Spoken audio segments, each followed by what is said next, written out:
और फौज से भी ये रिक्वेस्ट है कि सोच के आपने गोली चलानी है, सोच के हाथ उठाना है।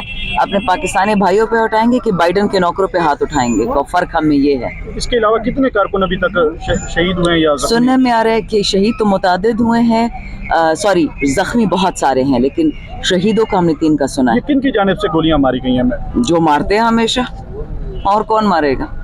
आपके काफिले के साथ कितने, एक एस्टिमेट है कितने लोग मौजूद हैं इस पूरे रैली में? मेरे तो जी इस वक्त जो मुझे पता है, मेरी गाड़ियाँ 37 हमें गिनती हमने की है, 1000 बंदा तो है अल्हम्दुलिल्लाह। ओवरऑल तहरीक इंसाफ का जो मार्च है इसको कितना आप कहेंगे, कितने लाख कहेंगे? या देखिए 9 लाख तो सिर्फ केपी से निकला, जो हम गिन रहे थे जब हम निकले थे। 3 लाख सेंट्रल से, 6 लाख साउथ से। तो ये तो हम शुरू की, मैं आपको काउंटिंग बता रही हूँ जब हम निकले हैं। हमारी 32 किलोमीटर की लाइन थी जब हम पेशावर से निकले थे, सेंट्रल से, डिस्ट्रिक्ट पेशावर से। तो आप खुद सोचें कि अगर 32 किलोमीटर की लाइन होगी तो उसमें कितनी ट्रैफिक होगी। अच्छा, बैंक मुज़ाकरात का 2 बार कोशिश की गई है हुकूमत की तरफ से, अडयाला में भी रात के मुलाकात हुई, उनका क्या नतीजा निकला? आपकी कोई इत्तलात है? देखिए हमारे तो फोन्स बंद है 48 घंटे से। हमें तो 48 घंटे पुरानी खबर का इतना पता है कि खान से वही पुरानी एफर्ट है। ये उड़ती उड़ाती खबरें हैं, कोई तस्दीक शुदा नहीं है।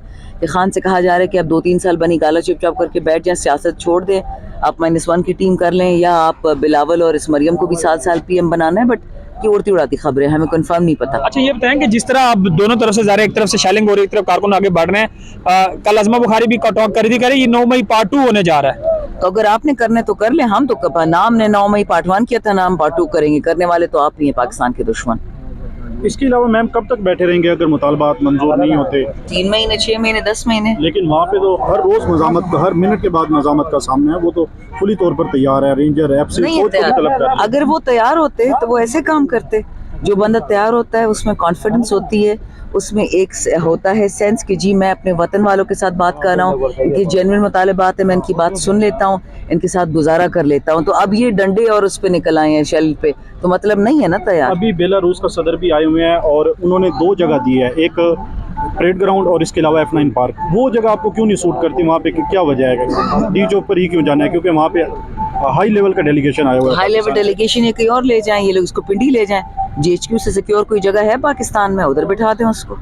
डी चौक तो इस्लामाबाद, देखें ये किसी के जहेज में नहीं आया, ये हमारे वतन का इस्लामाबाद, सारे पाकिस्तानियों का है। हमारा हक है, पार्लियामेंट के पैसे भी हम देते हैं, हर ऐवान के पैसे हम देते हैं, हर अफसर पाकिस्तान में जितने हैं ना, उनकी तनख्वाहें हमारी जेबों से जाती है, हमें हक है। अच्छा, आखिरी और बता देंगे, बड़ी खबरें फैलाई गई जब काफिला निकला कि बुशरा बीबी और अलीमीन गंडापुर में तलकलामी हुई। बाद में कुछ लोग ये भी कहते रहे कि अलीमा खान और बुशरा बीबी एक साथ क्यों नहीं है। इन सारी खबरों पे क्या कहेंगी? पता नहीं जी, मैं तो अभी तक रास्ते में टोटल 3 MNA से मिली हूँ। हम हैं 92, 32, 342 है टिकट मिला के।